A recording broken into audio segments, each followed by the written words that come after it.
So welcome to this session, and here we will discuss about the time complexity.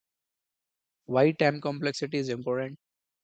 जब भी हम कोई भी प्रोग्राम लिखते हैं तो टाइम कॉम्प्लेक्सिटी के बारे में बात करनी है. आप इंटरव्यू में जाएंगे तो इंटरव्यू में भी आप जब भी प्रॉब्लम सॉल्व करेंगे then you discuss about the time complexity. But exactly ये टाइम कॉम्प्लेक्सिटी होती क्या है, right? So the time complexity is how the running time of a program grows when the input size increases. जब भी हम किसी भी प्रोग्राम को कोई भी इनपुट देते हैं, we have program P, right?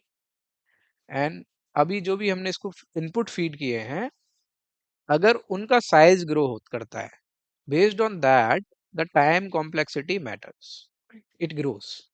It doesn't mean actual seconds or minutes. It means how fast or slow an algorithm becomes when data grows. Right? So let's say अगर आपका इनपुट का size 100 elements है and her 100 elements को process करने के लिए जो programme है, अगर वो लेट्स से 2 मिली सेकेंड ले रहा है, एंड जैसे ही मैंने 100 को 1000 कर दिया, then how much time is, let's say it is taking 20 milliseconds. तो बेसिकली जो डेल्टा है इन दोनों के बीच का, दैट इज 18 मिली सेकेंड्स. तो अगर इस तरीके का इम्पैक्ट अगर आपको आपके प्रोग्राम में दिख रहा है, it means your program is not written in efficient way. तो जब भी हम कोई भी प्रोग्राम लिखते हैं उसको एफिशिएंट वे में हमें लिखना होता है. तो यहीं पे क्वेश्चन आता है कि जब भी इंटरव्यू में बैठे होते हैं तो क्वेश्चन ये रहता है कि हाँ, इसकी टाइम कॉम्प्लेक्सिटी बताओ, और अगर इसकी टाइम कॉम्प्लेक्सिटी ज़्यादा है आपके सॉल्यूशन की तो इसे ऑप्टिमाइज करो. This is very basic technique in all interviews, programming interviews we follow.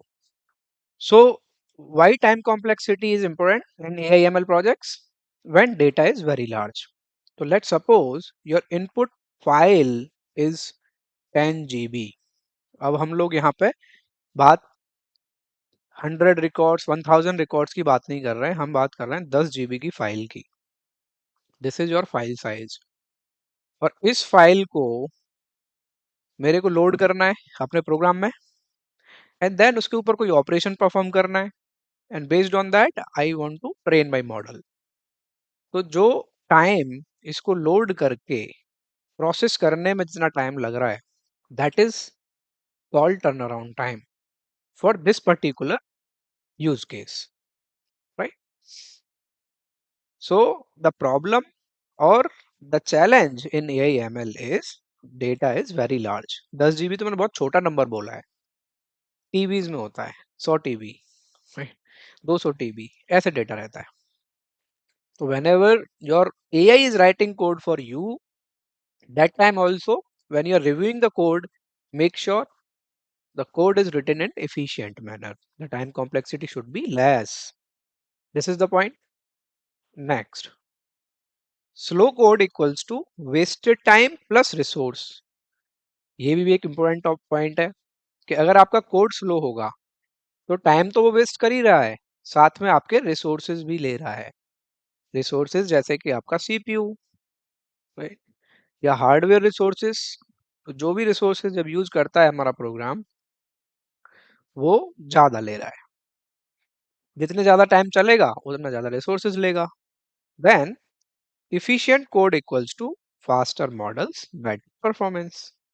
So this is something which we need to achieve, and we will discuss in further classes. जब हम AI/ML में पढ़ेंगे तो वहां पर हम ये डिस्कस करेंगे कि मॉडल हमारा कैसे फास्टर हो सकता है, how we can make the performance better, किस तरीके से हमें एफिशिएंट कोड लिखना चाहिए उसके लिए जब हम खुद के LLM बनाएंगे, चैट जीपीटी लाइक एप्लीकेशंस. ठीक है, तो विल डिस्कस दैट. ओके, तो now there are three different types of cases which we work on time complexity: best case, average case and worst case. तो ज्यादातर जब भी हम डिस्कस करते हैं इंटरव्यू में, that we discuss about the best case, sorry, worst case. Okay, big O. So there are three analysis when we do on cases wise. One is best case, average case and worst case. So best case definition is fastest possible input. And this is very optimistic. What is the meaning here? Let's suppose कि कोई भी एक string है and you are searching the item out of that list. So if you see, this is very simple problem, right? Linear search. क्या हो रहा है यहाँ पे? लिस्ट के अंदर हम सर्च कर रहे हैं एलिमेंट, अगर वो एलिमेंट मिल जा रहा है तो हम उसे रिटर्न कर रहे हैं. तो द बेस्ट केस इज जैसे ही मैंने इनपुट दिया और उसको पहला ही मिल गया, one of the example lucky scenario, then it is very optimistic. अगर वो बहुत ज्यादा ऑप्टिमिस्टिक है एनालिसिस, तो we don't consider this best case. And in average case, expected performance. Let's suppose कि आपने कोई कोड लिखा या कोई भी एपीआई लिखी, आपका क्या एक्सपेक्टेड रेस्पॉन्स है, and you are putting a random inputs, that is somewhere in realistic कि हाँ, ये जो मेरे को मिल रहा है आउटपुट में वो रियलिस्टिक है. जैसे कि यहाँ पे target anywhere in random position, तो उसको ओ ऑफ एन वाई टू कर दिया, राइट? एन वाई टू मतलब हाफ चला मेरा. लेट सपोज कि अगर आपका एक लिस्ट है 10, 20, 30 like this, and you are searching and moving, let's say searching for 20. एक बार आइट्रेशन हुआ, फिर दोबारा आइट्रेशन हुआ तो वो 20 मिल गया. यानी कि मेरा लूप कितने बार चला? N by two for n elements. अगर मैं 3 एलिमेंट के लिए अगर 20 सर्च कर रहा हूं तो कितनी बार चला? 2 बार. सो इसीलिए we ignore this average case. इसको भी बहुत ज्यादा हम लोग कंसिडर नहीं करते हैं. whenever we calculate the worst one, right? Let's say कि जिस केस में मेरा पूरा का पूरा आइट्रेशन चल जा रहा है, मेरा पूरा प्रोग्राम चल रहा है उस डेटा के ऊपर, या अगर मेरा 10 GB डेटा है तो मैं एक एक एलिमेंट में जाके पूरा 10 GB डेटा विजिट कर रहा हूँ. That is the worst case. ठीक है, that is the guaranteed upper bound. This is the final scenario, right? तो in that case we visit all the elements. And how we calculate it? We consider saying that, let's say there are n elements in 10 GB file और हम एक एक को visit कर रहे हैं, तो उसका टाइम कॉम्प्लेक्सिटी बनेगा O of n. तो समझने के लिए एक तरीका है कि आपको अगर हर एक एलिमेंट पे जाना पड़ रहा है, आपने प्रॉब्लम जो आपने सॉल्व करी है उस प्रॉब्लम में अगर हर एक एलिमेंट पर आपको विजिट करना पड़ रहा है और वो उसके लिए चल रहा है programme, then it will be saying that this is O of n, right? ये notation है. Let's suppose there is a list. Let's say L1 equals to 5, 6, 7. And whenever we do the operation on list, there is a complexity associated to it. Let's say if you are reading any element saying list of 0th index, if you are reading the element of it, then time complexity says O of 1. So what is the meaning of O of 1? It direct jump to the position like grabbing the first book from the shelf. Right? जैसे आपके यहाँ पे एक library होती है and you know what the exact location of this book, you go directly to that and access it. Right? या फिर अगर मैं L1 of 2 भी लिख रहा हूँ, then इसकी time complexity O of 1 ही बनेगी. Now the next operation is appending to end. So if you are using any append function in your program, तो इस केस में भी जो टाइम कॉम्प्लेक्सिटी बनेगी वो O of 1 बनेगी, क्योंकि कंपाइलर को ऑलरेडी पता है एंड में जाके अपेंड करना है, तो इजीली ही will go directly to the end and will add value here. लेकिन अगर आपने इंसर्ट यूज किया है, तो why we use insert? To insert at particular position. Let's say मेरे को इंडेक्स 1 पे इंसर्ट करना है, तो आई से index 1, right? And then you put your element here. Let's say 7. इस केस में O of 1 नहीं बनेगी. The reason is कि कर्सर को उस इंडेक्स पे जाना है और अपेंड करना है, then it has to move right shift, left shift, right shift concept. तो हमें शिफ्ट करना पड़ेगा all elements to right and squeezing it into a packed elevator. तो बेसिकली अगर मैं इस ऑपरेशन को परफॉर्म करूंगा, it will look like this, 4 then 7, and इनको राइट में करना पड़ेगा। देखो वो ओवरराइट नहीं कर रहा है, वो ऐसा नहीं करेगा 5 को 7 कर देगा, वी आर इंसर्टिंग। तो there is more operation required to move it into this direction. इसकी एक डायनामिक प्रोग्रामिंग में प्रॉब्लम भी है, right shift and left shift, all element should be no shifted to the left, और आपको कोई भी शॉर्टकट यूज नहीं करना है।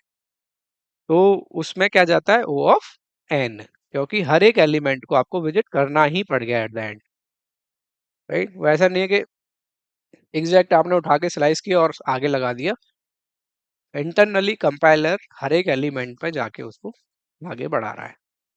These are the common types where we consider the time complexity mostly. तो एक तो होता है O of 1 जो हमने डिस्कस किया, उसको हम बोलते हैं कांस्टेंट टाइम। अगर किसी भी एल्गोरिदम में या आपके प्रोग्राम में कांस्टेंट टाइम लग रहा है, that is called O of 1। अगर आपका लीनियर टाइम लग रहा है, that is called O of n। ये दोनों तो हमने पढ़ लिए। O of 1 जब मैं डायरेक्ट जंप कर रहा हूँ, डायरेक्ट एक्सेस कर रहा हूँ, या डायरेक्टली कोई ऑपरेशन परफॉर्म कर रहा हूँ without visiting to each element, तब O of 1 हो रहा है। लीनियर टाइम कब हो रहा है, जब मैं हर एक एलिमेंट को एक एक करके विजिट कर रहा हूँ, that is O of n। Now what is this, quadratic time. So quadratic time is where you have n square. अब ये n स्क्वायर कैसे बनेगा, तो n स्क्वायर ऐसे बनेगा। लेट्स सपोज आपका कोई एक लिस्ट है, उसके अंदर है 1 2 3 4 5, right? This is your list. Now let's say this is L1. Now if you are writing your program in such a way that कि हर एक एलिमेंट को मैं बार हर एक एलिमेंट को तो विजिट करूं ही करूं, लेकिन हर एलिमेंट को मैं उतने ही नंबर ऑफ टाइम्स का विजिट फिर से कर रहा हूं। लेट्स सपोज कि कोई मैट्रिक्स ऑपरेशन होता है, जैसे 1 2 3 4 5 6 7 8 9। तो जब हम ऐसा कोई बनाते हैं तो लिस्ट के अंदर लिस्ट बनती है, right. Then these are the three elements, this is another list, correct। now if I want to iterate each element one by one, तो अगर मैं इसकी लेंथ पता करूंगा, let's say L2 equals to this, तो L2 की length कितनी है, length of L2 here is 3, correct। now if there are n elements, इस तरीके से ही, and again inside that there is another list which holds n elements, तो then हम वो भी डिस्कस करेंगे। पहले इसको डिस्कस कर लेते हैं। तो हम कैसे इटरेट करेंगे, फॉर आई इन रेंज, क्योंकि इंडेक्स से जाना है हमें, right. So for I in range of length of L2, तो ये क्या करेगा, ये शुरू करेगा 0 से 0 1 2, बिकॉज रेंज फंक्शन क्या करेगा, 0 1 एंड 2 एक सीक्वेंस रिटर्न करके दे देता है लेंथ फंक्शन के थ्रू। लेट्स से लेंथ में आपने डाला 3, तो रेंज फंक्शन क्या करेगा 0 1 2। अगर मैंने रेंज के अंदर डाला 10, तो 0 to 9, इस तरीके का सीक्वेंस जनरेट करके देगा हमें, ठीक है। तो आई की वैल्यू ऐसे बनी, फिर I will put another loop inside it.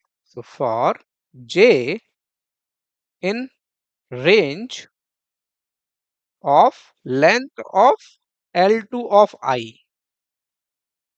यानी कि पहले एलिमेंट पे जो मेरा है, उस एलिमेंट के अंदर मेरे को आइट्रेशन लगाना है। तो ये क्या बनेगा, zeroth of zero, zeroth of zero, zeroth of one, zeroth of two.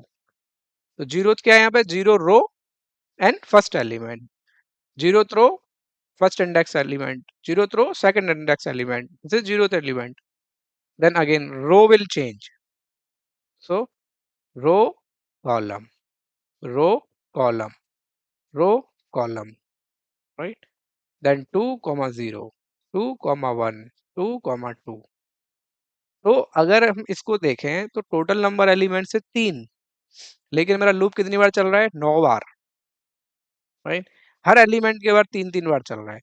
तो बेसिकली जो मेरी टाइम कॉम्प्लेक्सिटी यहाँ पे जो बनी, जो कॉम्प्लेक्सिटी यहाँ बन के आई है मेरी, वो 3x3 आई है। ठीक है, 3x3। क्यों? क्योंकि हर एलिमेंट के लिए मेरे को 3 बार चलना ही पड़ रहा है। तो उस केस में बनती है n²। अगर आपको कोई ऐसी प्रॉब्लम भी सॉल्व करी जिसमें मान लो आपने अपने एक ही एलिमेंट के ऊपर, हर एलिमेंट के ऊपर 2 बार विजिट करना पड़ गया, या एक एलिमेंट के लिए सारे एलिमेंट्स के साथ विजिट करना पड़ गया, तो those are the problems takes O of n², quadratic time. अभी इसको हम डिटेल में डिस्कस करेंगे बाकी प्रॉब्लम्स में भी, but this is something n² belongs to. And the next is logarithmic time, जहां पे हम O ऑफ log n भी बोलते हैं, और बहुत सारी एल्गोरिथम्स है जिसमें n log n भी लगता है। तो वो हम डिस्कस करेंगे जब डेटा स्ट्रक्चर पढ़ेंगे, sorting searching. Then we will discuss more about this, कि how we calculate it and how we take the logs, right? We'll discuss that. So now, question for you. I'll write a program and we will calculate the time complexity of this program, right? Let's say कि मेरे पास कोई string है, string 1 equals to Rohan is a good boy, right? And let's say I'll take a list L1 equals to blank list, okay? And this list will contain the unique elements, right? बहुत simple सा problem है, और पहले से solve कर लेते हैं। We will understand it, how we are doing it, why we are doing it. इस प्रॉब्लम को सॉल्व करने के बहुत सारे तरीके हैं। This is not the efficient way, but just we are discussing for time complexity matters, ठीक है। डिस्क्लेमर में पहले दे देता हूँ। So now I will visit each point for I in str1, right? I'm going to each element one by one. I'm saying if I not in, अगर L1 के अंदर I नहीं है, तो आपको क्या करना है? L1 डॉट अपेंड I, ठीक है, and do this for each element, and then I am finally printing L1. So if you run this program somewhere, let me just check it. Line number 8, L1 dot append, sorry, spelling mistake. Right. So if you see this program, the output says ROHAN space, and then again IS space. So space is already covered in this list, so it will not append again. Then A came, right? Then again A is part of L1, तो फिर मैंने append नहीं किया। तो basically what I am doing here is, string के अंदर से मैं यूनिक जितने भी एलिमेंट्स हैं उनको लेके एक लिस्ट बना रहा हूँ, ठीक है। तो अगर मैं ऐसे लिख दूं, print length of L1, so it will return the total number of unique elements in your string. Interview का सबसे ज्यादा पूछने वाला क्वेश्चन है ये। किसी भी स्ट्रिंग में से आप निकालेंगे कितने यूनिक एलिमेंट्स हैं उसके अंदर, तो here is 12।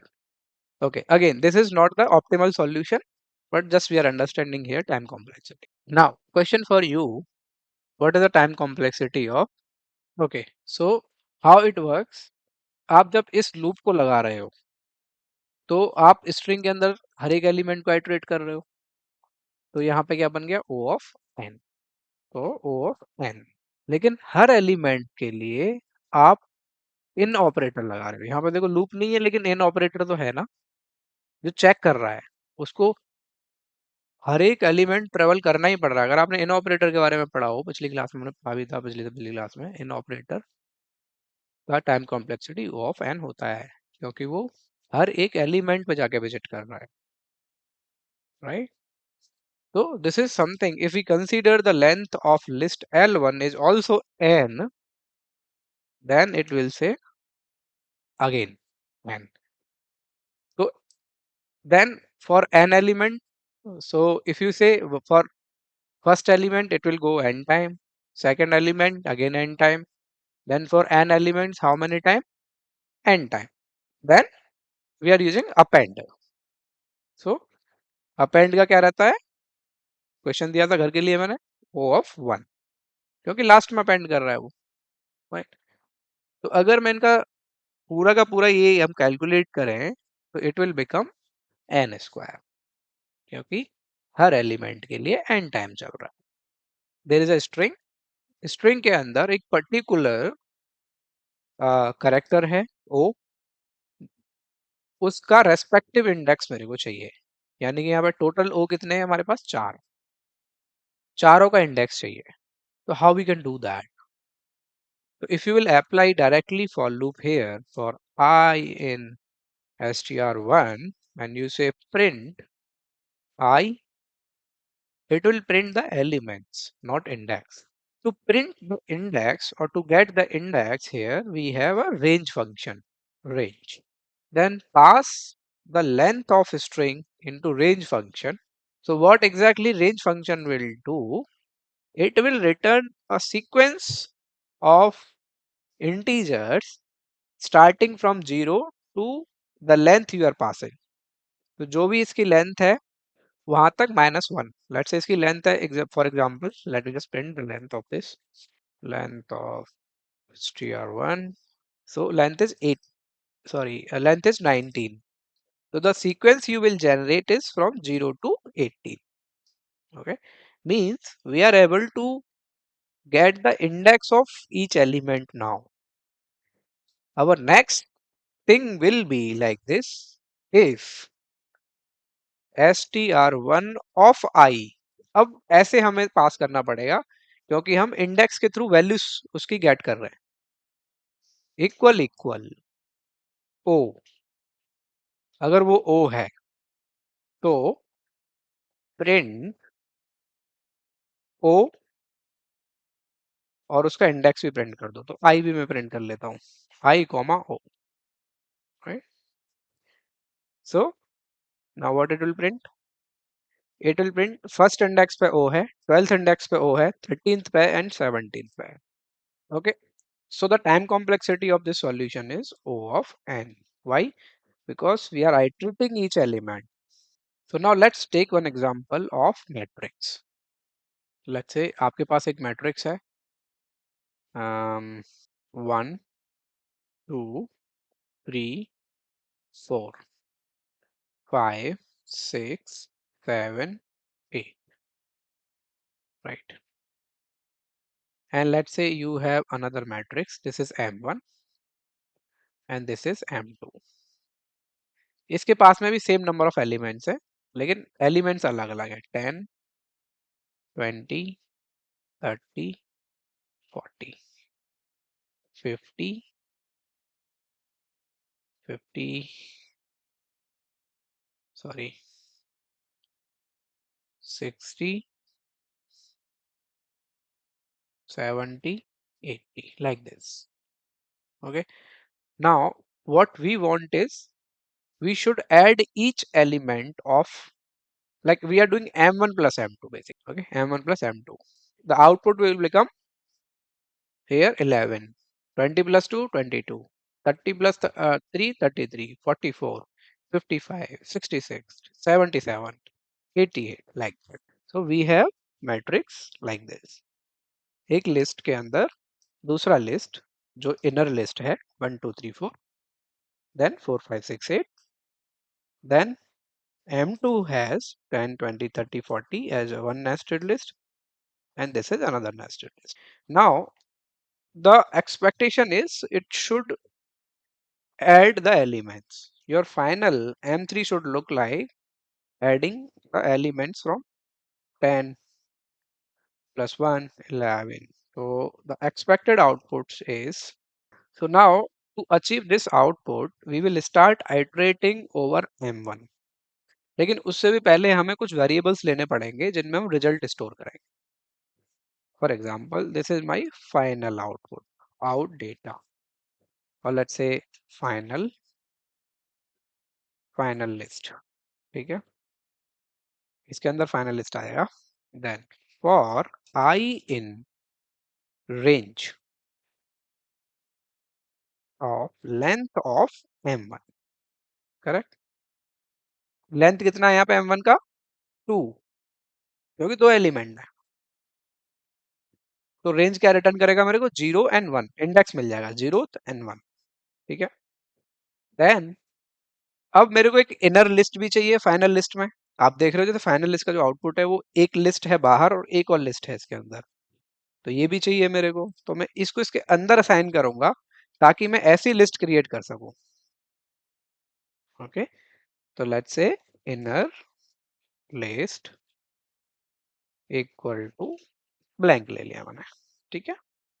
Then I am iterating again for j in range of m1 of i. अब यहाँ पे ये समझना, आप m2 पे नहीं कर रहे हो. m2 तो रेस्पेक्टिवली पोजीशन तो सेम ही है ना, एलिमेंट्स की पोजीशन तो सेम ही है. चाहे आप m1 पे चलो चाहे m2 पे चलो, 2 क्रॉस 3 का ही है मैट्रिक्स. तो हमको हम इंडेक्स यहाँ पे यूज कर रहे हैं, तो इसीलिए हमारे लिए मैटर नहीं करता कि हमने m1 पे आइटरेट किया है या m2 पे किया है, क्योंकि हमारे इनपुट दोनों ही सेम मैट्रिक्स हैं. इसलिए पोजीशन सेम मिल जाएगा. 0 0 पे ये मिलेगा, 0 0 पे ये भी मिलेगा. तो मैंने इसको range of m1 of i रखा है. ठीक है. सॉरी, लेंथ है ये है, length of m1 of i. तो उसे बताना पड़ेगा इनर लिस्ट कितनी लेंथ का है, कितना इंडेक्स चाहिए मेरे को. 0 1 2 3. Now I say inner list dot append, and what I am appending here, m1 of I and j plus m2 of I and j. मैं m2 का भी प्लस कर दिया यहाँ पे. अब ये जो लूप चलेगा वो पहली बार चलेगा इन चार के लिए, और इन चार को सम कर देगा, और एक लिस्ट मेरे को बना के देगा इनर लिस्ट, जो मेरे को फाइनली यहाँ मिल जाएगी. उसको मैं फाइनल लिस्ट में अपेंड कर दूंगा. Append inner list. तो ये मैंने अपेंड कर दी. अब जैसे ही ये फॉर लूप j का जो है कंप्लीट हुआ, फिर i बढ़ गया आगे. अब i हो गया इंडेक्स 1. तो इंडेक्स 1 हुआ, फिर से उसे 4 बार चलना है, तो j कितनी बार चला? 4 बार. करेक्ट. नाउ अब जब 4 बार वो चल गया, तो उसने सम भी कर दिया, यहाँ पे अपेंड कर दिया, एंड फिर से मैंने उसको इनर लिस्ट को अपेंड कर दिया. तो इसीलिए इनर लिस्ट को यहाँ साइन किया है ताकि वो रीसेट हो जाए. एक बार बने, इसके अंदर आउटपुट डाले, फिर रीसेट हो जाए अगले लूप में. इसीलिए उसको हमने यहाँ इनिशियलाइज किया है इंस्टेड ऑफ इनिशियलाइजिंग आउटसाइड. ठीक है. Now let's print final list, और इसके अंदर भी थोड़े से प्रिंट स्टेटमेंट डाल देते हैं यहाँ पे, टू अंडरस्टैंड कि इनर लिस्ट कैसे बन रहा है. अभी मैं विजुअल स्टूडियो कोड से यहाँ स्विच कर गया, क्योंकि विजुअल स्टूडियो कोड पूरा का पूरा आंसर बना के दे दे रहा है. ओके. तो प्रैक्टिस आपकी छूट जाएगी. देखो, वही आउटपुट है ना जो चाहिए था अपने को. Okay, now question for you is to identify the time complexity of this solution. We will discuss in next class. By then you take your time and find out the answer. Thank you.